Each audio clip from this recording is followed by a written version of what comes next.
ಅಖಿಲಾಂಡ ಕೋಟಿ ಬ್ರಹ್ಮಾಂಡ ನಾಯಕ ರಾಜಾದಿರಾಜ ಯೋಗಿರಾಜ ಪರಬ್ರಹ್ಮ ಶ್ರೀ ಸಚ್ಚಿದಾನಂದ ಸದ್ಗುರು ಸಾಯಿನಾಥ್ ಮಹಾರಾಜ್ ಕಿ ಜೈ. ಗುರುವಿನ ಪಾದಾರವಿಂದಗಳಿಗೆ ವಂದಿಸುತ್ತಾ ನಮಸ್ತೆ ಸ್ನೇಹಿತರೆ, ಹೇಗಿದ್ದೀರಾ?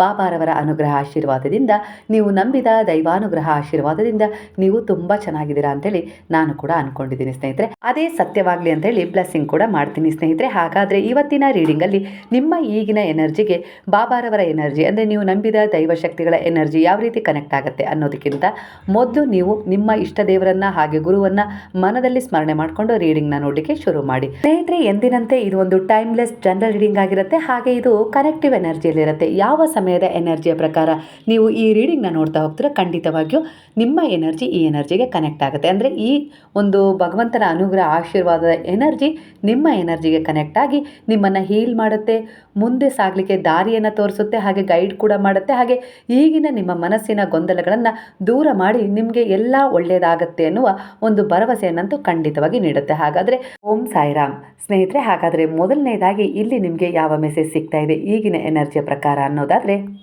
ಈ ಸಮಯದಲ್ಲಿ ನೀವು ಯಾವುದೋ ಒಂದು ವಿಚಾರದಲ್ಲಿ ಒಂದು ಕೊರತೆ ಇದೆ ನಿಮಗೆ. ಅದು ಬಡತನತೆ ಆಗಿರ್ಬೋದು, ಇಲ್ಲ ಯಾವುದೋ ರೀತಿ ಒಂದು ಅನಾರೋಗ್ಯದ ಸಮಸ್ಯೆ ಆಗಿರ್ಬೋದು. ಯಾವುದೋ ಒಂದು ವಿಚಾರದಲ್ಲಿ ನೀವು ಬಳಲ್ತಾ ಇದ್ದೀರಾ ಅಂದರೆ ಅದಕ್ಕೆ ಕಾರಣ ಇಷ್ಟೇ: ನೀವು ನಿಮ್ಮ ಶಕ್ತಿಯ ಮೇಲೆ ಭರವಸೆ ಇಟ್ಟಿಲ್ಲ ಅಥವಾ ಅದನ್ನು ಅರ್ಥ ಮಾಡಿಕೊಳ್ಳಲು ವಿಫಲರಾಗಿದ್ದೀರಾ. ಇದು ಬ್ರಹ್ಮಾಂಡದಿಂದ ಬಂದ ಸವಾಲು ಅಲ್ಲವೇ ಅಲ್ಲ.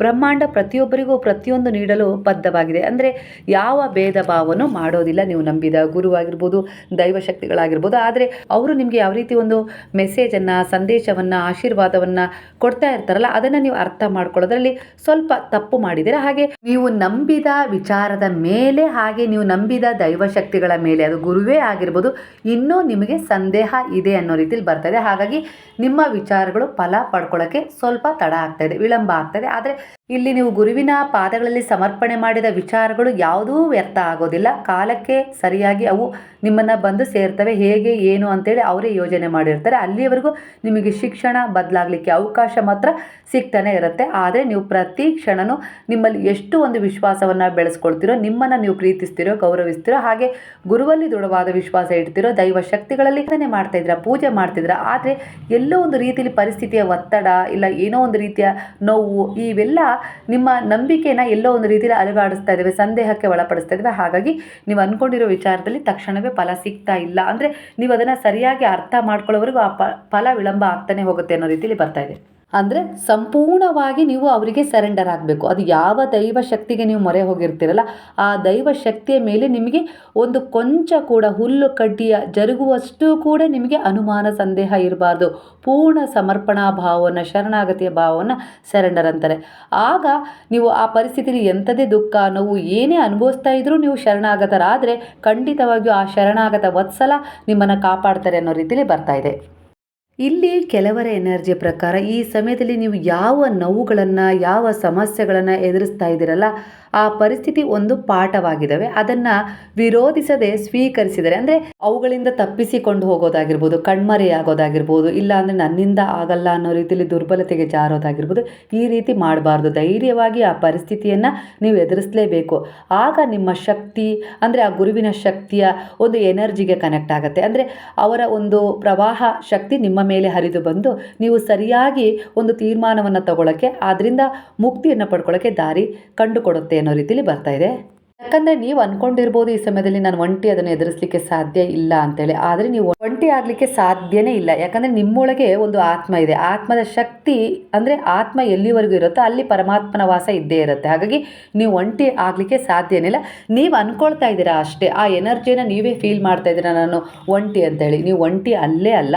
ಹಾಗೆ ಈ ಬ್ರಹ್ಮಾಂಡದ ಒಂದು ಕಣ ನೀವಾಗಿದ್ದೀರಾ, ಅಂದರೆ ದೇವರ ಅಂಶ ನೀವಾಗಿದ್ದೀರಾ. ಅಂದರೆ ಅವರು ನಿಮ್ಮೊಳಗಿದ್ದಾರೆ. ನೀವು ಅದನ್ನು ಜಾಗೃತಗೊಳಿಸ್ಕೊಳ್ಬೇಕು ದೃಢವಾದ ವಿಶ್ವಾಸದೊಂದಿಗೆ, ಧ್ಯಾನದೊಂದಿಗೆ.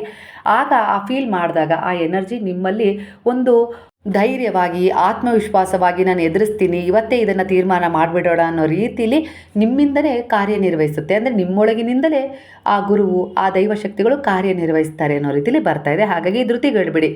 ಏರಿಳಿತಗಳು, ಸಮಸ್ಯೆಗಳು ಜೀವನ ಅಂದಮೇಲೆ ನಮಗೆ ಸಿಗ್ತಾನೆ ಇರ್ತವೆ. ಅವು ಕೆಲವೊಂದು ಸಾರಿ ಪಾಠ, ಕೆಲವೊಂದು ಸಾರಿ ಕರ್ಮ. ಆ ಪಾಠಗಳಿಂದ ನಾವು ಹೀಲ್ ಆಗ್ತೀವಿ, ಮುಂದೆ ಒಂದು ಒಳ್ಳೆಯ ದಾರಿಯನ್ನು ಪಡ್ಕೊಳ್ತೀವಿ. ಹೇಗಂದರೆ ಕೆಲವರನ್ನು ದೂರ ಮಾಡುತ್ತೆ ಆ ಪಾಠ. ಅಂದರೆ ಯಾರು ನಮಗೆ ಅರ್ಹರೋ ಅವರನ್ನು ನಮ್ಮ ಹತ್ತಿರ ಇಡತ್ತೆ, ಯಾರು ನಮಗೆ ಅರ್ಹರಾಗಿರೋದಿಲ್ಲ ಅವರನ್ನು ನಮ್ಮ ಜೀವನದಿಂದ ತೆಗೆದು ಹಾಕತ್ತೆ. ಈಗ ನಿಮ್ಮ ಜೀವನದಲ್ಲಿ ಅದೇ ಆಗ್ತಾ ಇರೋದು, ಅದೇ ನಡೀತಾ ಇದೆ. ಹಾಗೆ ಇಲ್ಲಿ ನೀವು ಅದನ್ನು ಕೆಟ್ಟದು ಅಂತ ಹೇಳಿ ಅಂದ್ಕೊಳ್ತಾ ಇದ್ದೀರ. ಅಂದರೆ ಈ ಸಮಯ ಸಂದರ್ಭ ಬಂದ ಮೇಲೆ ನಿಮಗೆ ಅದರ ಅರಿವು ಮೂಡಿದ್ದು. ಹಾಗಾಗಿ ಆ ಸಮಯ ಸಂದರ್ಭಗಳು ನಿಮಗಿಲ್ಲಿ ಒಂದಲ್ಲ ಒಂದು ರೀತಿಯಲ್ಲಿ ಸಹಾಯನೇ ಮಾಡಿದ್ದೇವೆ. ನಿಮ್ಮನ್ನು ಒಂಟಿ ಹಾಕ್ಸಿಲ್ಲ, ನಿಮ್ಮನ್ನು ಮುಂದೆ ಹೋಗಲಿಕ್ಕೆ ನೀವೇನೋ ಒಂದು ಒಳ್ಳೆಯದನ್ನು ಪಡ್ಕೊಳ್ಳೋಕ್ಕೆ ದಾರಿ ಮಾಡಿಕೊಡ್ತಾ ಇದ್ದೇವೆ ಅನ್ನೋ ರೀತಿಯಲ್ಲಿ ಬರ್ತದೆ. ಸಂಚಿತ ಕರ್ಮ ಕೂಡ ಇಲ್ಲಿ ನೀವು ಕಳ್ಕೊಳ್ಳೋಕ್ಕೆ ಒಂದು ದಾರಿಯನ್ನು ಮಾಡಿಕೊಡುತ್ತೆ. ಅಂದರೆ ಯಾವ ರೀತಿ ಅಂದರೆ ಈ ಸಮಯದಲ್ಲಿ ನಿಮ್ಮ ಜನ್ಮ ಆಗಿದೆ ಅಂದರೆ ಒಂದು ಕರ್ಮವನ್ನು ನೀವು ಒಂದು ಒಳ್ಳೆಯದನ್ನೇ ಆಗಿರ್ಬೋದು, ಇಲ್ಲ ಕೆಟ್ಟದನ್ನೇ ಆಗಿರ್ಬೋದು, ಒಂದನ್ನು ಪಡ್ಕೊಳ್ತೀರಾ, ಒಂದನ್ನು ಕಳ್ಕೊಳ್ತೀರಾ. ಅದಕ್ಕೋಸ್ಕರನೇ ಇಲ್ಲಿ ಪುನರ್ಜನ್ಮ ಆಗಿದೆ ಅನ್ನೋ ರೀತಿಯಲ್ಲಿ ಮೆಸೇಜ್ ಸಿಗ್ತಾ ಇದೆ. ಹಾಗಾಗಿ ಧೈರ್ಯವಾಗಿರಿ, ಬಂದದ್ದನ್ನು ಎದುರಿಸಿ.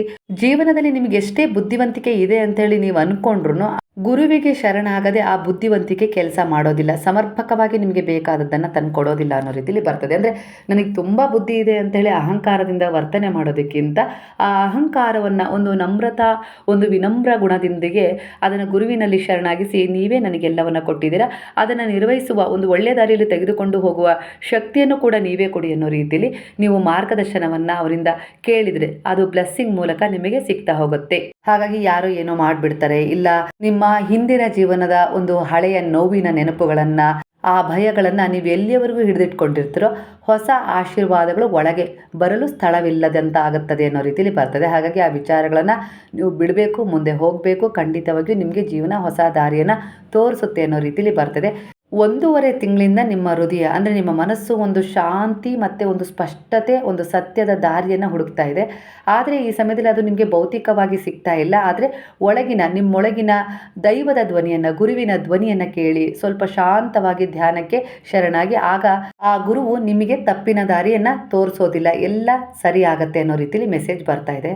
ನೀವೀಗ ಒಂದು ಯೋಗ್ಯವಾದ ಸ್ಥಿತಿಯ ದಾರಿಯಲ್ಲೇ ಇದ್ದೀರಾ ಅನ್ನೋ ರೀತಿಲಿ ಬರ್ತದೆ. ಹಾಗಾಗಿ ನಿಮಗೆ ಯೋಗ್ಯವಾದದ್ದೇ ಸಿಗ್ತದೆ. ನೀವು ಕೆಲವೊಂದು ಸಾರಿ ಅಂದ್ಕೊಳ್ತಾ ಇದ್ದರೆ ನನ್ನಿಂದ ಏನಾದರೂ ತಪ್ಪಾಯ್ತಾ, ಇಲ್ಲ ನಾನೇನಾದರೂ ತಪ್ಪು ನಿರ್ಧಾರ ತಗೊಂಡ ಅನ್ನೋ ರೀತಿಲಿ ನೀವು ಏನು ಅಂದ್ಕೊಳ್ತಾ ಇದ್ದೀರಲ್ಲ, ಆ ರೀತಿ ಏನೂ ಇಲ್ಲ. ನೀವು ಸರಿಯಾದ ದಾರಿಯಲ್ಲೇ ಇದ್ದೀರಾ, ಯೋಗ್ಯವಾದದ್ದೇ ನಿಮಗೆ ಸಿಗುತ್ತೆ ಅನ್ನೋ ರೀತಿಲಿ ಇಲ್ಲಿ ಮೆಸೇಜ್ ಸಿಗ್ತಾ ಇದೆ. ಈ ಸಮಯದಲ್ಲಿ ಮನಸ್ಸಿಗೆ ಬೇಸರ ಆಗಿದೆ, ಇಲ್ಲ ಯಾವುದೋ ಒಂದು ರೀತಿಯ ಭಾರ ನಿಮ್ಮ ತಲೆಯ ಮೇಲಿದೆ, ಎದೆಯ ಮೇಲಿದೆ ಅಂತೇಳಿ ನಿಮಗೆ ಅನ್ನಿಸ್ತಾ ಇದೆ. ಆದರೂ ಕೂಡ ಅದನ್ನು ಗುರುವಿನಲ್ಲಿ ಸಮರ್ಪಣೆ ಮಾಡಿ ಒಂದು ಪ್ರಾರ್ಥನೆಯ ಮೂಲಕ ದೀಪವನ್ನು ಹಚ್ಚಿದ್ದೀರಾ. ಖಂಡಿತವಾಗಿ ಈ ನಿಮ್ಮ ಮೌನದ ಪ್ರಾರ್ಥನೆ ನಿಮ್ಮ ಆತ್ಮವನ್ನು ಹಗುರ ಮಾಡಿದೆ. ಖಂಡಿತ ಈ ಎಲ್ಲ ಗೊಂದಲಗಳು ನಿವಾರಣೆ ಆಗ್ತವೆ 7 ದಿನದ ಒಳಗೆ ಅನ್ನೋ ರೀತಿಯಲ್ಲಿ ನಿಮಗೆ ಬಾಬಾರವರಿಂದ ಬ್ಲೆಸ್ಸಿಂಗ್ ಸಿಗ್ತಾ ಇದೆ. ನಿಮ್ಮ ಜೀವನದಲ್ಲಿ ನಿಮ್ಮಿಂದ ಯಾವುದನ್ನು ಬದಲಾಯಿಸಲಿಕ್ಕೆ ಆಗಿಲ್ಲಲ್ಲ, ಸಾಧ್ಯವಿಲ್ಲ ಅಂತೇಳಿ ಅಂದ್ಕೊಂಡಿದ್ದಾರಲ್ಲ, ಅದನ್ನು ಸ್ವೀಕರಿಸುವ ಒಳಶಕ್ತಿ ಬರುತ್ತೆ. ಅದು ನಿಮ್ಮ ಒಳಗಿನ ಬಲದ ಗುರುತಾಗಿದೆ. ಅಂದರೆ ಅದ್ರ ಜೊತೆಗೆ ನೀವು ಅದನ್ನು ಬದಲಾಯಿಸ್ಕೊಂಡು ಜೀವನ ಮಾಡ್ತೀರಿ ಅನ್ನೋ ರೀತಿಯಲ್ಲಿ ಇಲ್ಲಿ ನಿಮಗೆ ಮೆಸೇಜ್ ಸಿಗ್ತಾ ಇದೆ. ಅಂದರೆ ಹೆದರೋದಿಲ್ಲ, ಈಗ ಹಿಂದಿನಂತೆ ದುರ್ಬಲತೆಗೆ ನೀವು ಜಾರೋದಿಲ್ಲ, ಇರೋದನ್ನೇ ಸಿಕ್ಕಿರೋದನ್ನೇ ಸರಿ ಮಾಡಿಕೊಂಡು ನೀವು ಬದುಕ್ತೀರಾ. ಈ ಸಮಯದಲ್ಲಿ ನಿಮ್ಮ ಜೀವನದಲ್ಲಿ ಒಂದು ಚಿಕ್ಕ ಭರವಸೆಯ ಬೆಳಕು ಮೂಡ್ತಾ ಇದೆ. ಅಂದರೆ ಒಬ್ಬರು ನಿಮಗೆ ಒಂದು ಮಾತನ್ನು ಹೇಳುವ ಮೂಲಕ, ಇಲ್ಲ ಒಂದು ಅವಕಾಶವನ್ನು ಕೊಡುವ ಮೂಲಕ, ಒಂದು ದೃಢವಾದ ಒಂದು ಆತ್ಮವಿಶ್ವಾಸವನ್ನು ತುಂಬಿಸುವ ಮೂಲಕ ನಿಮ್ಮ ಮನಸ್ಸಿಗೆ ಒಂದು ಶಾಂತಿಯನ್ನು ನೀಡಿದ್ದಾರೆ ಅನ್ನೋ ರೀತಿಯಲ್ಲಿ ಬರ್ತದೆ. ನೀವು ಏನೇ ಒಂದು ಸಂಕೇತವನ್ನು ನೋಡಿ, ಕೇಳಿ ಅಥವಾ ಅನುಭವಿಸ್ಬೋದು, ಅದು ನಿಮ್ಮ ದೇವರ ಅಥವಾ ವಿಶ್ವದ ಒಂದು ಸ್ಪರ್ಶವಾಗಿದೆ ಅನ್ನೋ ರೀತಿಯಲ್ಲಿ ಬರ್ತದೆ. ಅಂದರೆ ನಿಮಗೆ ಈ ಸಮಯದಲ್ಲಿ ಬಾಬಾರವರನ್ನು ಸ್ಮರಣೆ ಮಾಡ್ತಾ ಇದ್ದೀರಾ, ಅಂದರೆ ಅವರನ್ನೇ ಪದೇ ಪದೇ ನೆನಪಿಸ್ಕೊಳ್ತಾ ಇದ್ದೀರಿ. ಅಂದರೆ ಅವರ ಸ್ಪರ್ಶ ನಿಮಗೆ ಆದ ಅನುಭವ ಈ ಸಮಯದಲ್ಲಿ ಆಗ್ತಾ ಇದೆ. ಅಂದರೆ ಅದು ಭ್ರಮೆಯಲ್ಲ, ಅದು ಸತ್ಯವಾಗಿದೆ. ನಿಮ್ಮ ಈಗಿನ ಆಧ್ಯಾತ್ಮದಲ್ಲಿ ಇನ್ನೂ ಒಂದು ಹೊಸ ಪ್ರಾರಂಭವನ್ನು ನೀವು ಮಾಡಿದ್ದೀರಾ. ನೀವು ನಿಮ್ಮೊಳಗಿನ ಬದಲಾವಣೆಯನ್ನು ಕಾಣ್ತಾ ಇದ್ದೀರಾ. ಅದರ ಮೂಲಕ ಹೆಚ್ಚು ಸ್ಪಷ್ಟತೆ, ಹೆಚ್ಚು ಶಾಂತಿ, ಹೆಚ್ಚು ಭರವಸೆ ಈ ಸಮಯದಲ್ಲಿ ಆ ಆಧ್ಯಾತ್ಮದ ಹೊಸ ಪ್ರಾರಂಭವನ್ನು ಸೂಚಿಸ್ತಾ ಇದೆ.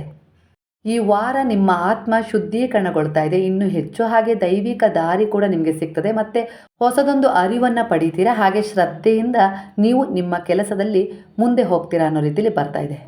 ಕೆಲವೊಂದು ಸಾರಿ ನಿಮ್ಮ ಮನಸ್ಸು ದುರ್ಬಲತೆ ತುಂಬಿದ ಕೆಲವು ನಕಾರಾತ್ಮಕತೆಯ ಜನರ ಪ್ರಭಾವಕ್ಕೆ ಒಳಗಾಗಿ ನಿಮ್ಮಲ್ಲಿ ಭಯ, ಅನುಮಾನ, ನೋವು ಅಥವಾ ಹಳೆಯ ಹಿಂದಿನ ಅನುಭವಗಳು, ಕಥೆಗಳನ್ನು ರಚಿಸ್ತಾ ಇದ್ದಾವೆ. ಅದು ನಿಜವಾಗಿಲ್ಲ, ಅವು ಕೇವಲ ಚಿಂತನೆಗಳಾಗಿದ್ದಾವೆ. ಹಾಗಾಗಿ ಚಿಂತೆಗಳನ್ನು ಬಿಟ್ಟು ಚಿಂತನೆಗೆ ನೀವು ಎಡೆ ಮಾಡಿಕೊಟ್ಟಾಗ ನಿಮ್ಮ ಮನಸ್ಸನ್ನು, ಆಗ ಖಂಡಿತವಾಗಿಯೂ ನೀವು ಅಂತಹ ಒಂದು ಹಳೆಯ ನೋವುಗಳಿಂದ ಹೀಲ್ ಆಗ್ತೀರಾ ಅನ್ನೋ ರೀತಿಯಲ್ಲಿ ಬರ್ತದೆ. ಹಾಗಾಗಿ ಮನಸ್ಸಿನಲ್ಲಿ ಸದಾ ಒತ್ತಡ ಇಟ್ಕೊಳ್ಬೇಡಿ. ಆಗಿದ್ದು ಆಗೋಯ್ತು, ಅದನ್ನು ಬಿಟ್ಬಿಡಿ, ಮುಂದೆ ಹೋಗ್ತಾ ಹೋಗಿ. ಯಾಕಂದರೆ ಭಗವಂತ ಅನ್ನೋರು ಕರುಣಾಮಯರಾಗಿದ್ದಾರೆ, ದಯಾಮಯರಾಗಿದ್ದಾರೆ, ಪ್ರೇಮಮಯರಾಗಿದ್ದಾರೆ. ಅವರು ಯಾವಾಗಲೂ ನಮಗೆ ಒಳ್ಳೆಯದನ್ನೇ ಮಾಡಲಿಕ್ಕೆ ಬಯಸ್ತಾ ಇರ್ತಾರೆ. ಕೆಲವೊಂದು ಕೆಲವೊಂದು ಸಾರಿ ನಮಗೆ ನೋವು ಸಿಗುತ್ತೆ ಅಂದರೆ ಅದು ಕಾರಣ ಇದ್ದೇ ಸಿಕ್ಕಿರುತ್ತೆ. ಅದರಿಂದ ನಾವು ಕೆಲವೊಂದು ಪಾಠಗಳನ್ನು ಕಲಿಬೇಕಾಗಿರುತ್ತೆ. ಇಲ್ಲಾಂದರೆ ಹೊಸ ಅವಕಾಶಗಳತ್ತ ಹೋಗಲಿಕ್ಕೂ ಕೂಡ ಅದು ದಾರಿ ಮಾಡಿಕೊಡ್ತಾ ಇರುತ್ತೆ. ಅದಕ್ಕೋಸ್ಕರ ಅಷ್ಟೇ ಅವರು ಆ ರೀತಿ ಕಷ್ಟ ದುಃಖಗಳಿಗೆ ನಮ್ಮನ್ನು ತಳ್ಳೋದು ಬಿಟ್ಟರೆ, ಕಲೀಲಿ ಏನಾದರೂ ಒಂದು ಒಳ್ಳೆಯದನ್ನು ತಿರು ತಗೊಳ್ಳಿ ಅನ್ನೋ ರೀತಿಲಿ, ಅದು ಬಿಟ್ಟರೆ ಅವರು ನಿಮ್ಮನ್ನು ಯಾವತ್ತಿಗೂ ಶಿಕ್ಷೆ ಕೊಡೋದಿಲ್ಲ. ಯಾಕಂದರೆ ಅವರು ಕರುಣಾಮಯರಾಗಿದ್ದಾರೆ ಅನ್ನೋ ರೀತಿಲಿ ಬರ್ತಾ ಇದೆ. ಹಾಗಾಗಿ ಕೆಲವು ಬಾರಿ ಒಂದು ಸಣ್ಣ ಸಮಸ್ಯೆಯನ್ನು ಕೂಡ ನಿಮ್ಮ ಮನಸ್ಸು ಸಾಕಷ್ಟು ದೊಡ್ಡದಾಗಿ ತೋರಿಸಿ ನಿಮ್ಮನ್ನು ಭಯ ಬೀಳಿಸುತ್ತೆ. ಹಾಗಾಗಿ ಮನಸ್ಸಿನ ಹಿಡಿತದಲ್ಲಿ ನೀವಿರಬೇಡಿ, ನಿಮ್ಮ ಹಿಡಿತದಲ್ಲಿ ಮನಸ್ಸನ್ನು ಇಟ್ಕೊಳ್ಳಿ, ಖಂಡಿತವಾಗಿ ಒಳ್ಳೆಯದಾಗತ್ತೆ. ಹಾಗಾಗಿ ಕೆಲವು ಸಾರಿ ನಿಮ್ಮ ಮನಸ್ಸನ್ನು ಮೌನಗೊಳಿಸಿದಾಗ, ಅದರಲ್ಲಿ ಧ್ಯಾನ ಅಂದರೆ ಭಗವಂತನ ಸ್ಮರಣೆಯನ್ನು ಇಟ್ಟು ನೋಡಿದಾಗ ನಿಜದ ಬೆಳಕು ಅಂದರೆ ಸ್ಪಷ್ಟವಾಗಿ ನಿಮಗೆ ಗೊತ್ತಾಗತ್ತೆ. ಅಂದರೆ ಈಗಿರುವ ಚಿಂತೆಗಳನ್ನು, ಯೋಚನೆಗಳನ್ನು ತಾತ್ಕಾಲಿಕ ಅತಿಥಿಗಳಂತೆ ನೋಡಿ ನೀವು ನಿಮ್ಮ ಹೃದಯದ ಶಾಂತಿಯಲ್ಲೇ ಇರಿ ಅನ್ನೋ ರೀತಿಲಿ ಬರ್ತಾ ಇದೆ. ದಿನದಲ್ಲಿ 10 ಸೆಕೆಂಡು ನಿಮ್ಮ ಉಸಿರಾಟವನ್ನು ಗಮನಿಸಿ. ಆ ಉಸಿರಾಟದಲ್ಲಿ ಭಗವಂತನ ನಾಮಸ್ಮರಣೆ ಬೆರೆತಿರಲಿ. ಖಂಡಿತವಾಗಿಯೂ ಅವರು ನಿಮ್ಮನ್ನು ಎಲ್ಲ ರೀತಿಯಲ್ಲಿ ಹೀಲ್ ಮಾಡ್ತಾರೆ. ನಿಮಗೆ ಹೊಸದೊಂದು ಅನುಭವವನ್ನು ಕೊಟ್ಟು ನಿಮ್ಮ ಜೀವನದಲ್ಲಿ ನಿಮ್ಮನ್ನು ಹಗುರವಾಗಿಸ್ತಾರೆ. ಮಾನಸಿಕ ಒತ್ತಡ ದೂರ ಮಾಡ್ತಾರೆ. ಹಾಗೆ ಮನಸ್ಸಿಗೆ ಒಂದು ಒಳ್ಳೆಯ ವಿಚಾರಗಳನ್ನು ತುಂಬಿಸುವ ಮೂಲಕ ದೈಹಿಕವಾಗಿಯೂ ಕೂಡ ಬಲ ಕೊಡ್ತಾರೆ. ನೀವು ಯಾವಾಗ ಸತ್ಯವನ್ನು ನೋಡ್ತಿರೋ, ಸತ್ಯವನ್ನು ಒಪ್ಕೊಳ್ತಿರೋ, ಆಗ ಅತಿ ಹೆಚ್ಚು ಶಾಂತವಾಗುತ್ತೆ ನಿಮ್ಮ ಆತ್ಮ. ನಿಮ್ಮ ಮನಸ್ಸಿನ ಜಂಜಾಟ ಕೂಡ ಕಮ್ಮಿ ಆಗ್ತಾ ಹೋಗುತ್ತೆ. ನಿಮ್ಮೊಳಗೆ ಈ ಸಮಯದಲ್ಲಿ ಒಂದು ಭಯ ಇದೆ. ಅದು ನಿಜವಾದ ಒಂದು ಅಡ್ಡಿ ಅಲ್ಲ, ಅದು ನಿಮ್ಮ ಕಲ್ಪನೆಯ ನೆರಳಾಗಿದೆ. ಹಾಗಾಗಿ ಬೆಳಕು ಬರುತ್ತೆ. ಗುರುವಿನಲ್ಲಿ ಇನ್ನೂ ಹೆಚ್ಚಿನ ದೃಢವಾದ ವಿಶ್ವಾಸವಿಟ್ಟು ಅವರ ನಾಮಸ್ಮರಣೆ ಮಾಡಿ. ಓಂ ಸಾಯಿನಾಥಾಯ ನಮಃ. ಅಂದರೆ ಏನನ್ನಾದರೂ ಮೊದಲು ಸ್ವೀಕರಿಸೋದನ್ನು ಕಲಿ. ನಂಗೆ ನೋವು ಆಗ್ತಾ ಇದೆ, ನಂಗೆ ಭಯ ಆಗ್ತಾ ಇದೆ, ಇಲ್ಲ ಅಂದರೆ ನನಗೆ ಯಾರೋ ತೊಂದರೆ ಕೊಡ್ತಾ ಇದ್ದಾರೆ ಅಂತ ಹೇಳಿ ನೀವು ನಿಮ್ಮ ಆತ್ಮಕ್ಕೆ ಹೇಳಿದಾಗ, ಭಗವಂತನಿಗೆ ಹೇಳಿದಾಗ, ಖಂಡಿತವಾಗಿಯೂ ಅದನ್ನು ಗುಣಪಡಿಸುವ ದಾರಿಯನ್ನು ಅವರು ತೆರೆದುಕೊಡ್ತಾರೆ ಅನ್ನೋ ರೀತಿಯಲ್ಲಿ ಬರ್ತದೆ. ಹಾಗಾಗಿ ಅವರುಗಳನ್ನು, ಆ ಭಯವನ್ನು ವಿರೋಧಿಸಬೇಡಿ, ಅವುಗಳನ್ನು ಸ್ವೀಕರಿಸಿ ಒಂದು ಹೆಜ್ಜೆಯನ್ನು ಇಟ್ಬಿಡಿ. ಅದನ್ನು ಗುರುವಿನ ಪಾದಗಳಲ್ಲಿ ಶರಣಾಗಿಸುವ ಮೂಲಕ ಅನ್ನೋ ರೀತಿಯಲ್ಲಿ ಬರ್ತಾ ಇದೆ. ಅಂದರೆ ನಿಮ್ಮ ಮಕ್ಕಳಿಗೆ ಹೊಟ್ಟೆ ನೋವು ಬಂದಿದೆ ಅಂತೇಳಿ ಅವ್ರು ಹೇಳಿದ ಮೇಲೆ ನೀವು ಅದಕ್ಕೊಂದು ಪರಿಹಾರವನ್ನು ಹುಡುಕ್ತಿರಲ್ಲ, ಅದೇ ರೀತಿ ಇಲ್ಲಿ ನಿಮಗೆ ಈ ಸಮಯದಲ್ಲಿ ಸೂಚನೆ ಸಿಗ್ತಾ ಇದೆ. ಇದು ಕೆಲವರ ಎನರ್ಜಿಗೆ ರೆಸನೇಟ್ ಆಗ್ತದೆ ಸ್ನೇಹಿತರೆ.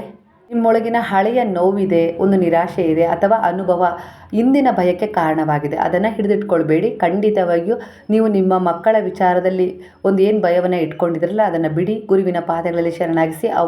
ಅವರನ್ನು ಎಲ್ಲ ರೀತಿಯಲ್ಲೂ ರಕ್ಷಣೆ ಮಾಡ್ತಾರೆ. ನೀವಿಟ್ಟ ನಂಬಿಕೆಗೆ ಅನುಸಾರವಾಗಿ ಪರಿವರ್ತನೆ ಸಿಗ್ತಾ ಹೋಗುತ್ತೆ.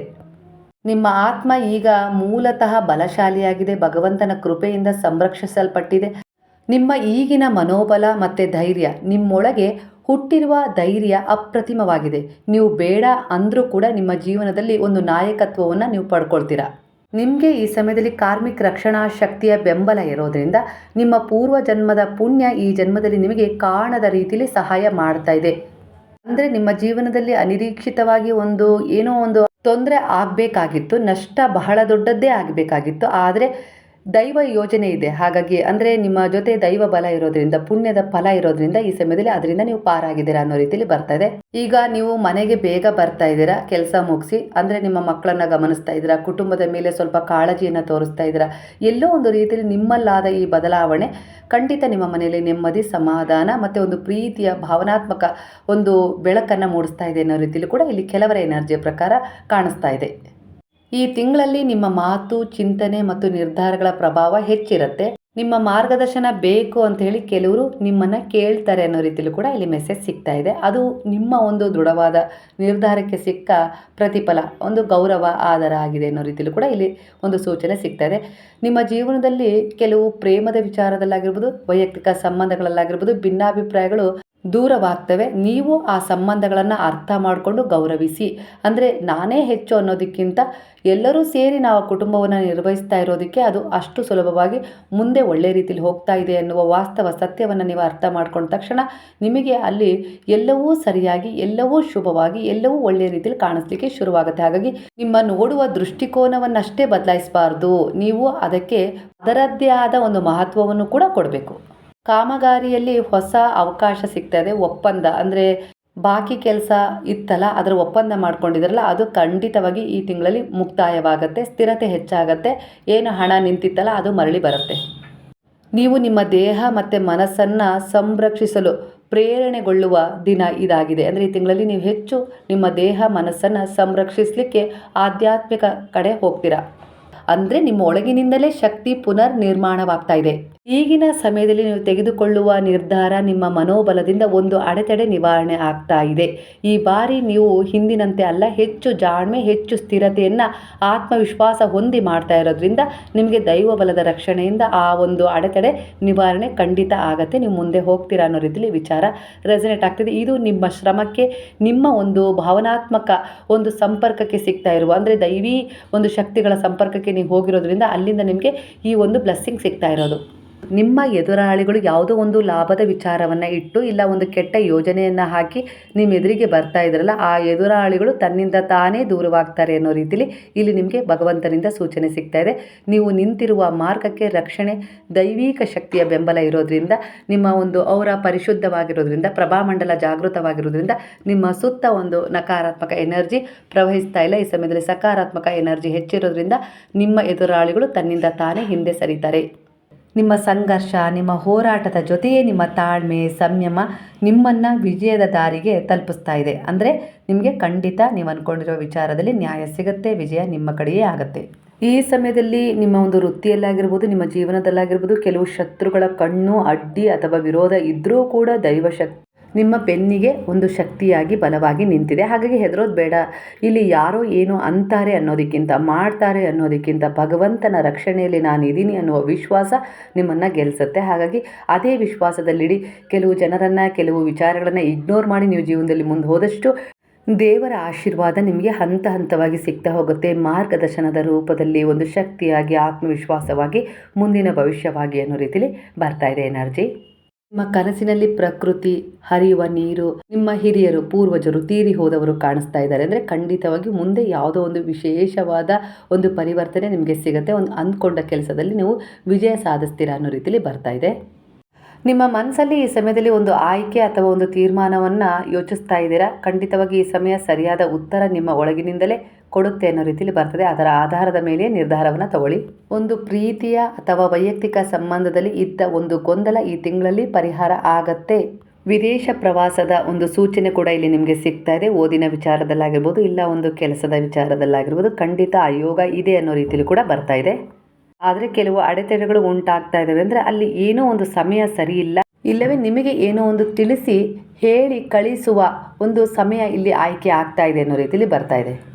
ಮನಸ್ಸನ್ನು ಹಿಡಿತದಲ್ಲಿ ಇಟ್ಕೊಳ್ಳೋಕ್ಕಾಗದೆ ಕೆಲವೊಂದು ಸಂದಿಗ್ಧ ಸ್ಥಿತಿಗಳಿಗೆ, ಒಂದು ತೊಂದರೆಗೆ ನೀವು ಒಳಗಾಗಿದ್ದೀರಾ ಅನ್ನೋ ರೀತಿಯಲ್ಲಿ ಬರ್ತದೆ. ಇದರಿಂದ ಹೊರಗೆ ಬರಬೇಕು ಅಂದರೆ ಧ್ಯಾನಕ್ಕೆ ಒಳಗಾಗಿ ನಿಮ್ಮನ್ನು ನೀವು ಹೀಲ್ ಮಾಡ್ಕೊಳ್ಳಿ. ಭಗವಂತನ ಶರಣದಲ್ಲಿ ಹೋಗಿ ಅವರಲ್ಲಿ ನೀವು ಮಾಡಿರುವ ಎಲ್ಲ ತಪ್ಪುಗಳನ್ನು ಒಪ್ಪಿಸಿ ಶರಣಾಗ್ರಿ. ಖಂಡಿತವಾಗಿಯೂ ಹೊಸದೊಂದು ಅವಕಾಶ ಸಿಗುತ್ತೆ. ಆ ಹಳೆಯ ನೆನಪುಗಳನ್ನು ಒಂದು ಕಹಿ ಘಟನೆ ಅನ್ನೋ ರೀತಿಯಲ್ಲಿ ಮರೆಯೋದೇ ನಿಮ್ಮ ಮುಂದಿನ ಜೀವನಕ್ಕೆ ಉತ್ತಮ ಅನ್ನೋ ರೀತಿಯಲ್ಲಿ ಬರ್ತದೆ. ಒಂದು ಸಾರಿ ಪಶ್ಚಾತ್ತಾಪ ಪಟ್ಟಿದ್ದೀರಾ ಮನಃಪೂರ್ವಕವಾಗಿ ಅಂದರೆ ಆ ಭಗವಂತ ನಿಮ್ಮನ್ನು ಕ್ಷಮಿಸ್ತಾರೆ ಅನ್ನೋ ರೀತಿಯಲ್ಲಿ ಬರ್ತಾ ಇದೆ. ಹಾಗಾಗಿ ಹೆದರಬೇಡಿ. ಜೀವನದಲ್ಲಿ ಏರಿಳಿತಗಳು, ಸಮಸ್ಯೆಗಳು, ಕೆಲವೊಂದು ಸರಿ ತಪ್ಪು ನಿರ್ಧಾರಗಳು ಆಗೇ ಆಗ್ತವೆ. ಹಾಗಂತ ಅದೇ ಕೊನೆ ಅಲ್ಲ, ಅದು ಒಂದು ಪ್ರಾರಂಭ ಆಗಿರುತ್ತೆ ಹೊಸದನ್ನು ಪಡ್ಕೊಳ್ಳೋಕ್ಕೆ. ಹಾಗಾಗಿ ಬೇಗನೆ ನಮ್ಮ ಜೀವನದಲ್ಲಿ ಕೆಲವೊಂದು ಸರಿ ಈ ರೀತಿ ಅನುಭವಗಳು ಪಾಠದ ರೂಪದಲ್ಲಿ ನಮಗೆ ಸಿಗ್ತವೆ. ಇದರಿಂದ ನಾವು ಚೇತರಿಸ್ಕೊಂಡು ಮುಂದಿನ ಜೀವನದಲ್ಲಿ ಎಲ್ಲೂ ಎಡವದೆ ಒಂದು ಒಳ್ಳೆಯ ರೀತಿಯಲ್ಲಿ ನಾವು ನಮಗೆ ಸಿಕ್ಕ ಒಂದು ಸಂಬಂಧಕ್ಕಾಗಿರ್ಬೋದು, ಜೀವನಕ್ಕಾಗಿರ್ಬೋದು ನಾವು ಪ್ರತಿಸ್ಪಂದಿಸ್ತೀವಿ. ಹಾಗೆ ಈಗ ನಿಮ್ಮ ಜೀವನದಲ್ಲೂ ಕೂಡ ಅದೇ ಆಗಿದೆ. ಕೆಲವರ ಎನರ್ಜಿಯ ಪ್ರಕಾರ ಇಲ್ಲಿ ಅದರ ಸೂಚನೆ ಕೂಡ ಸಿಗ್ತದೆ. ಖಂಡಿತ ಒಳ್ಳೆಯದಾಗುತ್ತೆ. ಪಶ್ಚಾತ್ತಾಪ ಪಟ್ಟಿ ಅದನ್ನು ಗುರುವಿನ ಪಾದಗಳಲ್ಲಿ ಇಟ್ಟಿದ್ದೀರಾ ಅಂದರೆ ಪದೇ ಪದೇ ಆ ವಿಚಾರಗಳನ್ನು ನನ್ನಿಂದ ತಪ್ಪಾಯಿತು, ನಾನು ಮೋಸ ಮಾಡಿದೆ ಅನ್ನೋ ರೀತಿಯಲ್ಲಿ ನೀವು ಫೀಲ್ ಮಾಡ್ಕೊಳ್ಳೋದು ಬೇಡ ಅನ್ನೋ ರೀತಿಯಲ್ಲಿ ಬರ್ತಾ ಇದೆ. ಉತ್ತಮವಾದ ಒಂದು ಕೆಲಸದ ಆಯ್ಕೆಯಲ್ಲಿದ್ದೀರಾ, ಖಂಡಿತವಾಗಿಯೂ ಸಿಗುತ್ತೆ. ಹಾಗೆ ಈ ತಿಂಗಳ ಕೊನೆಯಲ್ಲಿ ನೀವು ಒಂದು ವಿಚಾರದಿಂದ ಹೊರಗೆ ಬರ್ತೀರಾ. ಅದು ತುಂಬ ದಿನದಿಂದ ನಿಮಗೆ ನೋವು ಕೊಡ್ತಾ ಇತ್ತು, ಆದರೆ ಅದಕ್ಕೆ ಒಂದು ಸ್ವತಂತ್ರತೆಯನ್ನು ಕೊಟ್ಟು ಗುರು ನಿಮ್ಮನ್ನು ಅಲ್ಲಿಂದ ಹೊರಗೆ ಕರ್ಕೊಂಡು ಬರ್ತಾ ಇದ್ದಾರೆ. ನಿಮ್ಮ ಸಮರ್ಪಣಾ ಭಾವ ಹೇಗಿರುತ್ತೋ ಅದಕ್ಕೆ ತಕ್ಕ ಹಾಗೆ ಇಲ್ಲಿ ದೈವಶಕ್ತಿಗಳ ಬಲ, ಪ್ರಕೃತಿಯ ಒಂದು ಆಶೀರ್ವಾದ ನಿಮಗೆ ಸಿಗ್ತಾ ಇದೆ. ಪ್ರಕೃತಿಯನ್ನು ಪ್ರೀತಿಸಿ, ಹಾಗೆ ಗೌರವಿಸಿ, ಹಾಗೆ ಪ್ರಾಣಿ ಪಕ್ಷಿಗಳಿಗೆ ಒಂದು ಕರುಣೆಯಿಂದ, ದಯೆಯಿಂದ, ಪ್ರೇಮದಿಂದ ಸೇವೆ ಮಾಡ್ತಾ ಇದ್ದೀರಾ ಅಂದರೆ ಅದು ಅವುಗಳಿಗೆ ನೀವು ಸಹಾಯ ಮಾಡ್ತಾ ಇದ್ದೀರಾ ಅಂತೇಳಿ ನೀವು ಅಂದ್ಕೊಂಡಿದ್ದೀರಾ. ಆದರೆ ಅವುಗಳೇ ನಿಮಗೆ ಆ ಒಂದು ಸೇವೆಯನ್ನು ಸ್ವೀಕರಿಸಿ ನಿಮ್ಮನ್ನು ಎಲ್ಲ ರೀತಿಯಲ್ಲೂ ಒಂದು ದೋಷ ಮುಕ್ತರನ್ನಾಗಿಸ್ತಾ ಇದ್ದಾರೆ. ಒಟ್ಟಾರೆಯಾಗಿ ಈ ಪ್ರಕೃತಿಗೆ ನೀವು ಸಹಾಯ ಮಾಡ್ತಾ ಇಲ್ಲ, ಅವುಗಳು ನಿಮ್ಮನ್ನು ಹೀಲ್ ಮಾಡಲಿಕ್ಕೆ ನಿಮ್ಮಿಂದ ಆ ಸೇವೆಯನ್ನು ಸ್ವೀಕರಿಸ್ತಾ ಇದ್ದಾವೆ ಅನ್ನೋ ರೀತಿಯಲ್ಲಿ ಇಲ್ಲಿ ವಿಚಾರ ರೆಸನೆಟ್ ಆಗ್ತದೆ. ಹಾಗಾಗಿ ಕಾರಣವಿಲ್ಲದೆ ಯಾವುದೂ ನಡೆಯೋದಿಲ್ಲ. ನೀವು ಮನುಷ್ಯರನ್ನು ನಂಬೋದಕ್ಕಿಂತ ಪ್ರಾಣಿ, ಪಕ್ಷಿ, ಪ್ರಕೃತಿ, ದೈವಶಕ್ತಿ, ಈ ಬ್ರಹ್ಮಾಂಡ, ಸೂರ್ಯ, ಚಂದ್ರ, ಈ ರೀತಿ ಗುರುವಿನ ಶರಣದಲ್ಲಿ ಎಲ್ಲರನ್ನ ನೀವು ನಂಬಬೇಕು ಅನ್ನೋ ರೀತಿಯಲ್ಲಿ ಬರ್ತದೆ. ಇವುಗಳು ನಿಮಗೆ ಮಾಡುವ ಸಹಾಯವನ್ನು ಬೇರೆ ಯಾರೂ ಮಾಡಲಿಕ್ಕೆ ಸಾಧ್ಯವಿಲ್ಲ ಅನ್ನೋ ರೀತಿಯಲ್ಲಿ ಈಗ ವಾಸ್ತವ ಸತ್ಯವನ್ನು ಕೂಡ ನೀವು ಅರ್ಥ ಮಾಡ್ಕೊಂಡಿದ್ದೀರಾ. ಇಲ್ಲಿಗೆ ಅರ್ಥ ಮಾಡ್ಕೊಳ್ಳಿ, ನಿಮ್ಮ ಒಂದು ಪ್ರಯಾಣ ಈಗ ಸರಿಯಾದ ದಾರಿಯಲ್ಲೇ ಇದೆ, ಅದು ಯೋಗ್ಯವಾದದನ್ನೇ ಅದಕ್ಕೆ ತಕ್ಕ ಹಾಗೆ ಪಡ್ಕೊಳ್ಳುತ್ತೆ ಅನ್ನೋ ರೀತಿಲಿ ನಿಮಗೆ ಇಲ್ಲಿ ವಿಚಾರ ರೆಸನೇಟ್ ಆಗ್ತದೆ ಸ್ನೇಹಿತರೆ. ಇವತ್ತಿನ ಟ್ಯಾರೋ ರೀಡಿಂಗಲ್ಲಿ ಬಾಬಾರವರು ನೀವು ನಂಬಿದ ದೈವಶಕ್ತಿಗಳು ನಿಮ್ಮ ಮನಸ್ಸಿನ ಹತ್ತಿರಕ್ಕೆ ಕೆಲವು ವಿಚಾರಗಳನ್ನು ತಂದಿಟ್ಟಿದ್ದಾರೆ, ತೆರೆದಿಟ್ಟಿದ್ದಾರೆ. ಅದರಿಂದ ನಿಮಗೆ ತುಂಬ ಉಪಯೋಗ ಆಗಿದೆ ಅಂತೇಳಿ, ಆಗ್ತದೆ ಅಂತೇಳಿ ನಿಮಗೆ ಅನಿಸಿದರೆ ಖಂಡಿತವಾಗಿಯೂ ಕೃತಜ್ಞತಾಪೂರ್ವಕವಾಗಿ ಸಾಯಿರಾಮ್ ಅಂತೇಳಿ ಕಮೆಂಟ್ ಮಾಡೋದನ್ನು ಮರಿಬೇಡಿ. ಹಾಗಾದರೆ ಈಗೆಲ್ಲರೂ ಸೇರಿ ಹೇಳೋಣವಾ, ಹರೇ ರಾಮ ರಾಮ ರಾಮ ಹರೇ ಹರೇ, ಹರೇ ಕೃಷ್ಣ ಕೃಷ್ಣ ಕೃಷ್ಣ ಹರೇ ಹರೇ, ಹರೇ ಸಾಯಿ ಸಾಯಿ ಸಾಯಿ ಹರೇ ಹರೇ, ಹರೇ ಬಾಬಾ ಬಾಬಾ ಬಾಬಾ ಹರೇ ಹರೇ, ಹರೇ ದತ್ತ ದತ್ತ ದತ್ತ ಹರೇ ಹರೇ.